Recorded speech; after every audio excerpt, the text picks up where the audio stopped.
Witajcie, witajcie bardzo serdecznie. Witam Was w kolejnym raporcie wojennym Wojna na Ukrainie. Dzisiaj dni od 17 grudnia do 19 grudnia oraz to, co najważniejsze wydarzyło się na froncie wojny rosyjsko-ukraińskiej. Nim przejdziemy oczywiście do raportu, wielka prośba do Was o wsparcie. Pamiętajcie o subskrypcji, lajkowaniu, komentowaniu. Będę Wam bardzo wdzięczny i jestem Wam wdzięczny za pomoc, jaką już okazaliście mi i mojemu kanałowi. Na ten moment przechodzimy na mapę Ukrainy. Jesteśmy na mapie Ukrainy, nim przejdziemy do samego raportu. Mamy ciekawe informacje, bo wiemy, że w nocy, nad ranem, może tak to powiemy, 17 grudnia strona ukraińska zaatakowała lotnisko pod Morozowskiem. Efekt jest różny, natomiast na pewno jest to pewien sukces, bo mówi się o 30 dronach. Strona rosyjska mówi, że zestrzelono prawie wszystkie, natomiast niektóre zdjęcia w tym satelitarnym pokazują jednak uszkodzenia na tym lotnisku. O ile dobrze pamiętam, to lotnisko chyba już kiedyś było atakowane na początku wojny, natomiast wiemy, że stacjonował tam pułk bombowy z samolotami Su-34, które mają możliwość przenoszenia głowic jądrowych, natomiast samo lotnisko zostało zaatakowane, tak jak powiedziałem, za pomocą dronów, które tutaj zadały pewne straty. Spotkałem się z informacjami nawet o zniszczeniu czy uszkodzeniu 10 samolotów Su-34, co byłoby naprawdę bardzo silnym ciosem, jeżeli chodzi o lotnictwo rosyjskie. Jeżeli chodzi o inne informacje, wiemy, że wypowiedzieli się wyżsi dowódcy ukraińscy, którzy informowali, że Ukraina przeszła do obrony strategicznej, dlatego że sytuacja jest taka, jaka jest. Wiemy też, że Ukraina ma problem z amunicją, która dociera w sposób nieregularny. Z tego powodu pewnie Ukraina też i chomikuje czy oszczędza tą amunicję. Wiemy, że właśnie ci dowódcy wyżsi informowali, że celem jest obrona aż do wykrwawienia czy wykrwawiania. Pozycje nie będą mieć tutaj znaczenia, jeżeli trzeba będzie się wycofywać, to będą się wycofywać. Jest to w pewnym sensie odejście od taktyki krwawych odpierań czy krwawych walk obronnych, uporczywej obrony. Natomiast oni też poświadczyli, że jeżeli będzie trzeba bronić bez względu na straty danych rejonów, będą bronić takich rejonów. I to też jest w pewnym sensie pewne zaprzeczenie do tego, co powiedzieli wcześniej. Natomiast ja rozumiem, że mają tutaj na myśli, że są pewne rejony, które są bezcenne i tutaj będzie trzeba je bronić, i są rejony, które można odpuścić, które będzie można wycofywać się na kolejne rubieże i toczyć tutaj walkę z nacierającymi Rosjanami, którzy mają tracić siły. Słuchajcie, ostatnio była informacja o tym, że Putin sam powiedział, że w operacji specjalnej jest zaangażowanych 617 tysięcy. Ja bym powiedział, że około 650, jak nie więcej, bo może się okazać, że Rosja zaniża tak naprawdę, ile żołnierzy jest zaangażowanych w operację specjalną. Wiemy, że są plany rozbudowy armii rosyjskiej na następne lata, co sugerowałoby, że tak naprawdę armia jest większa, natomiast wojna wymusza, żeby pewnych rzeczy nie ujawniać. Wiemy też, że strona ukraińska ma armię o sile około 1 100 000, z czego około 600 jest na linii frontu. Czy to znaczy, że na aktywnej linii frontu jest 600 tysięcy? Nie. Na całym froncie, czyli na osłonie granicy z Białorusią, z Rosją oraz froncie jest 600 tysięcy. 500 tysięcy to jednostki, które się szkolą, są na tyłach, albo odpoczywają, albo są to uzupełnienia, albo są to jednostki obrony terytorialnej, które tutaj stacjonują. Łącznie 1 100 000, z czego na froncie ja bym się spodziewał, że bezpośrednio na froncie to może być około 400 do 450 tysięcy, więc tutaj stosunek z rosyjskimi jednostkami może być względem ogólnie liczby jako 1 do 1. Natomiast jak jest naprawdę, tego nie wiem. Słuchajcie, przejdźmy sobie już na odcinek Patowe Krymienna i zaczynamy raport wojenny. Jesteśmy na odcinku północnym. Jeżeli chodzi o ten odcinek frontu, mamy zacięte walki. Przygotowuje się do nowej mapy, więc będzie nowa mapa właśnie rejonu północnego, gdzie toczą się naprawdę ciężkie walki. Rosjanie tutaj atakują dość zajadle i koncentrują swoje siły w rejonie Synkiwki, Iwaniwki. Mają tutaj zamiar po prostu złamać to skrzydło, wejść na tyły, zagrozić Kupiańsku oraz wzdłuż brzegu rzeki Oskił iść na południe i odcinać czy rolować tą obronę. Chociaż niewykluczone, że plany są zdecydowanie większe. Na ten moment nie są w stanie się przebić. Szczególnie bardzo ciężkie walki w rejonie miejscowości Synkiwka. Wiemy, że ukraińska strona kontratakowała w tym rejonie przy pomocy batalionu 30 Brygady zmechanizowanej, która przy wsparciu czołgów atakowała wojska rosyjskie, które przebywały w północnej części tak zwanej Synkiwka, północna Synkiwka. Ten kontratak się udał, strona rosyjska została odrzucona, co nie znaczy, że ona zrezygnowała z pewnych działań w tym rejonie. One cały czas są prowadzone tutaj przy pomocy sprzętu, ciężkiego sprzętu bojowego. Wiemy, że walki też w rejonie właśnie Iwaniwki, gdzie na północ od Kysliwki, gdzie strona rosyjska naciera, też bez sukcesów. Mamy tutaj szereg jednostek samodzielnych batalionów przeniesionych, bo w tym rejonie właśnie w rejonie Iwaniwki walczy bodajże 108 batalion piechoty górskiej z 10 Brygady Górskiej. Natomiast sytuacja tutaj się nie zmienia, walki są ciężkie, walki są dość krwawe, natomiast Rosjanie nie są w stanie przełamać tutaj pozycji ukraińskich. Jeżeli chodzi o pozostały odcinek frontu, walki w rejonie Kuzemiwki na zachód od Kuzemiwki oraz w rejonie właśnie Nadii. Tutaj mamy bardziej takie działania rozpoznawcze, sporadyczne działania o ograniczonym nawet bym powiedział zasięgu. Jeżeli chodzi o południowy odcinek frontu, tutaj się nic nie zmieniło, tutaj nadal główne siły rosyjskie atakują na kierunku Newskie Terny, Torskie w lesie serebriańskim. Bez sukcesów dla strony rosyjskiej. Te siły tutaj nie potrafią przełamać pozycji ukraińskich. Wiemy, że w walkach biorą część oddziałów 60. Brygady, które tutaj walczą w rejonie właśnie Dibrowej. Rozpoznanie tej brygady na bank z jednostkami dronów. Przejdźmy na odcinek sywierski. Jesteśmy na odcinku sywierskim. Jeżeli chodzi o ten odcinek frontu, mamy tutaj informacje o walkach w rejonie Spirnego, Wesołe Rozdaliwka. W tych rejonach była aktywna już poprzednio strona rosyjska. Te ataki bardziej rozpoznawcze, bardziej tutaj nękanie pozycji ukraińskich. Natomiast strona ukraińska odpowiedziała atakami na południe od Wierchokamianki, na zaplecze wroga oraz oczywiście działaniami na linii frontu za pomocą dronów. I szczególnie wykorzystuje tutaj drony. Ogień artylerii jest słabszy. Mam wrażenie ostatnio, że faktycznie strona ukraińska przeszła do chomikowania tej amunicji. Ona jest wykorzystywana w mniejszym stopniu, żeby zaoszczędzić, natomiast też tutaj działamy prawdopodobnie większą ilością dronów, żeby zrekompensować pewne działania. Natomiast wiemy, że strona rosyjska też ostrzeliwała rejon samego Sywierska i na południe od Sywierska linia zaopatrzeniowa plus zaplecze tak naprawdę całego odcinka sywierskiego. Przejdźmy na odcinek bachmucki. Jesteśmy na odcinku bachmuckim. Jeżeli chodzi o ten odcinek frontu, mamy tutaj działania na północnej części. Wiemy, że Rosjanie atakowali w kierunku Bogdaniwki oraz Chromowego. Weszli do wschodniej części Chromowego. Przesunęła się linia też frontu w rejonie samego Bachmutu. Mamy tutaj przy ogródkach działkowych mamy wejście Rosjan w głąb pozycji. Udało im się wejść, natomiast nic więcej. Stopniowe odchodzenie strony ukraińskiej na nowe pozycje, przejście do definitywnej obrony na tym kierunku frontu. Faktycznie 83. jest tutaj, działa na tym odcinku frontu. Jeżeli chodzi o południowy odcinek frontu, mamy walki szczególnie na terenie, na wzgórzach nad Kliszczejówką.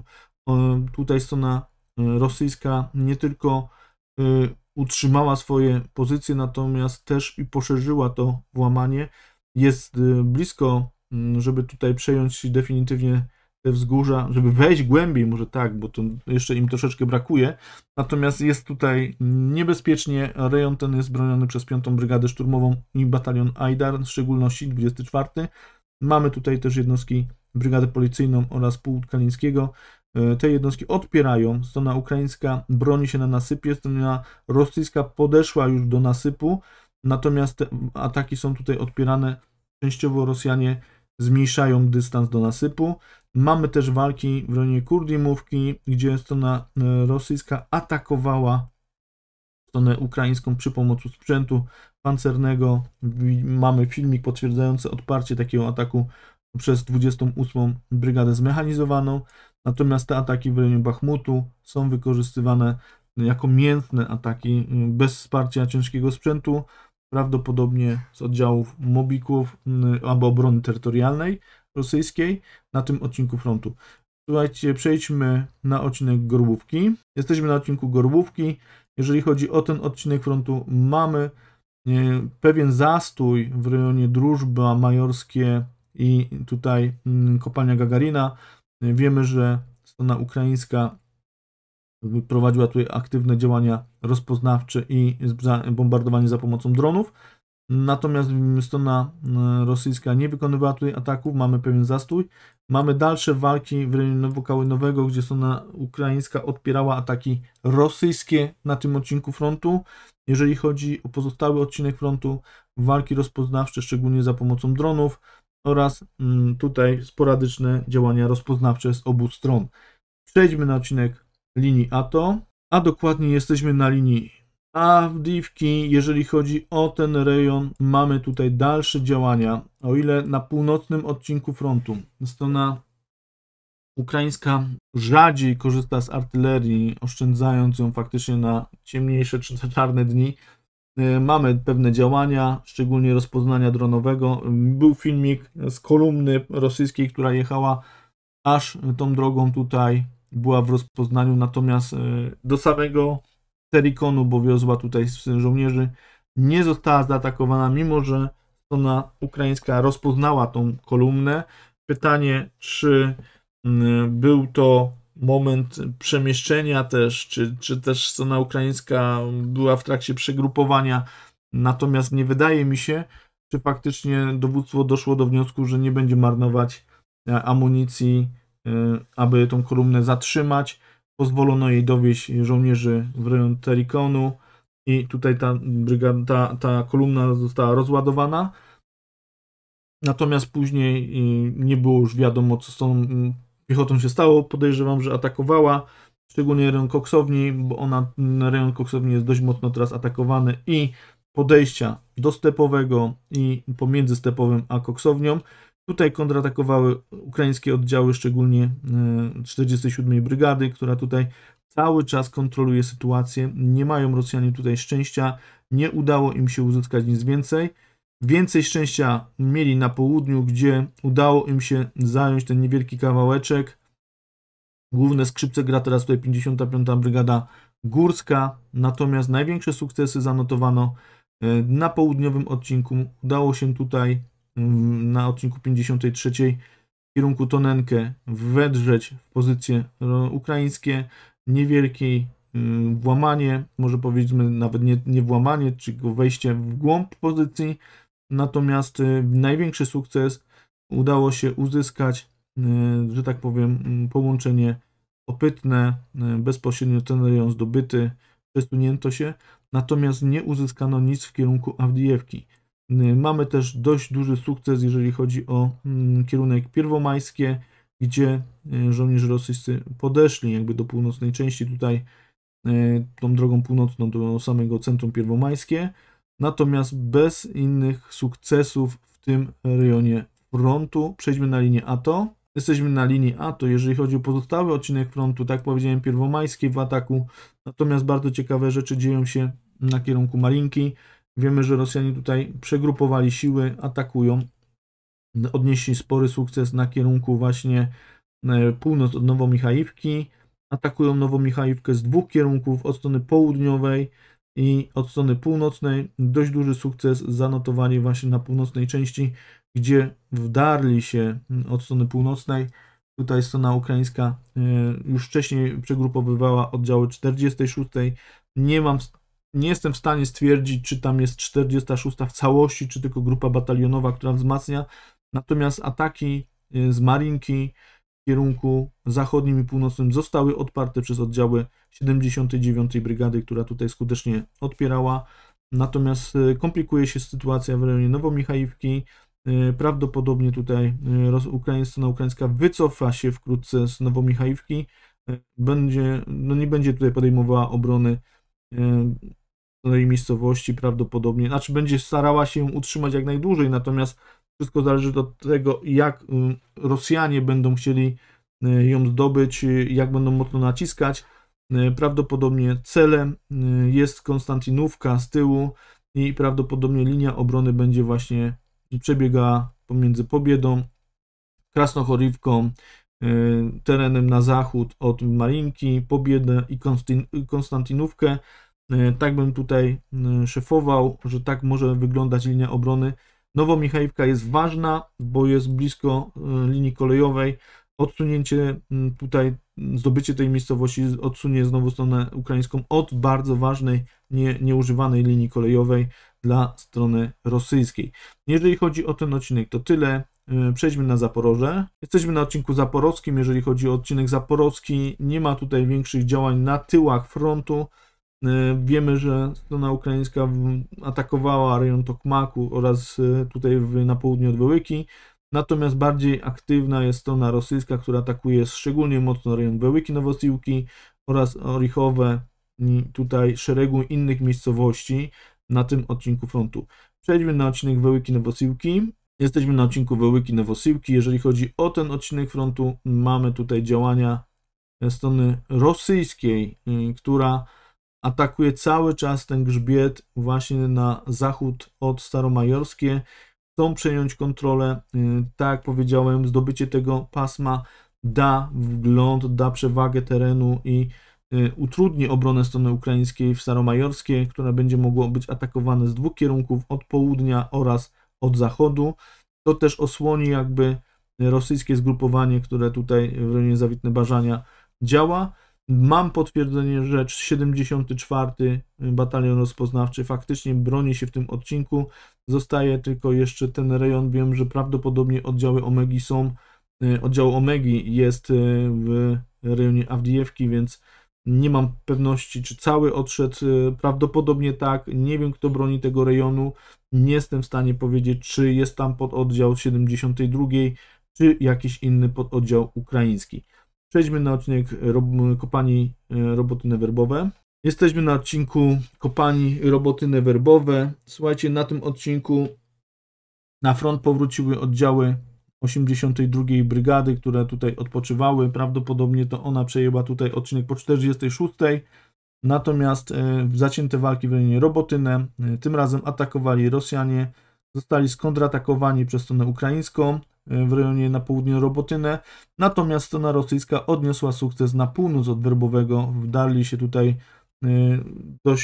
dość sporo, 500 metrów, może 300-400 metrów w głąb pozycji, które wcześniej zdobyli Ukraińcy, więc tutaj ten front się przesuwa 500 metrów tą, 500 metrów tamtą, więc na ten moment to Rosjanie tutaj wdarli się w pozycję. Myślę, że pomysł na to jest jeden: zagrozić, zmusić do wycofania, a tym samym zniwelować zyski, jakie strona ukraińska wywalczyła w zaciekłych walkach w tym rejonie podczas swoich działań ofensywnych na południu od Richowa. Byłby to sukces odniesiony propagandowo przez stronę rosyjską, bo wiemy, że w tym wypadku Rosjanie tutaj by potwierdzili, że proszę bardzo, zdobyliśmy teren, który tak krwawo zdobywali Ukraińcy i nie są w stanie go utrzymać, więc teraz myślę, że tu jest taka wymiana teraz, kto co będzie utrzymywał, aby pokazać, że tak, zdobyliśmy i bronimy, natomiast druga strona zaatakowała, zdobyła i powiedziała, no proszę, zaatakowali, tyle strat mieli, a nie potrafili nawet tego utrzymać.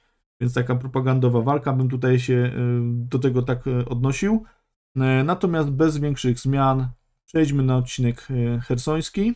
Jesteśmy na odcinku chersońskim. Jeżeli chodzi o ten odcinek frontu, nie ma tu większych zmian. Największe walki w rejonie miejscowości Krynki, wsi Krynki. Mamy tutaj działania ukraińskiej 35, która tutaj prawdopodobnie oddziały się rotują w tym rejonie. Tym razem mamy tutaj informację właśnie z 35. Brygady, która tutaj informowała o tych walkach. Bardzo mocne działanie ukraińskich dronów w tym rejonie, nic się tu nie zmienia. Pojawiły się na mapie 2 pułki ze 104. Dywizji Powietrzno-Desantowej, 328 oraz 337, które tutaj walczą, o czym wspominał ten sam Putin. Szereg miejscowości atakowanych przez ukraińskie drony, droga dojazdowa M14, natomiast mamy kolejne odparcia uderzeń rosyjskich w rejonie miejscowości Krynki, szczególnie sprzętu pancernego, nagrania, które się pojawiły ostatnio, no całkiem sporo tego sprzętu zniszczonego. Natomiast strona rosyjska atakowała Cherson oraz szereg miejscowości na północnym brzegu Dniepru. Słuchajcie, jeżeli Wam się podobało, bardzo Was proszę o wsparcie. Pamiętajcie o subskrypcji, lajkowaniu, komentowaniu. Będę bardzo wdzięcznym. Możecie też zostać patronem, patronką, czy to na YouTubie, czy też na Patronite. Zachęcam i będę Wam bardzo wdzięczny. Pozdrawiam, trzymajcie się, cześć.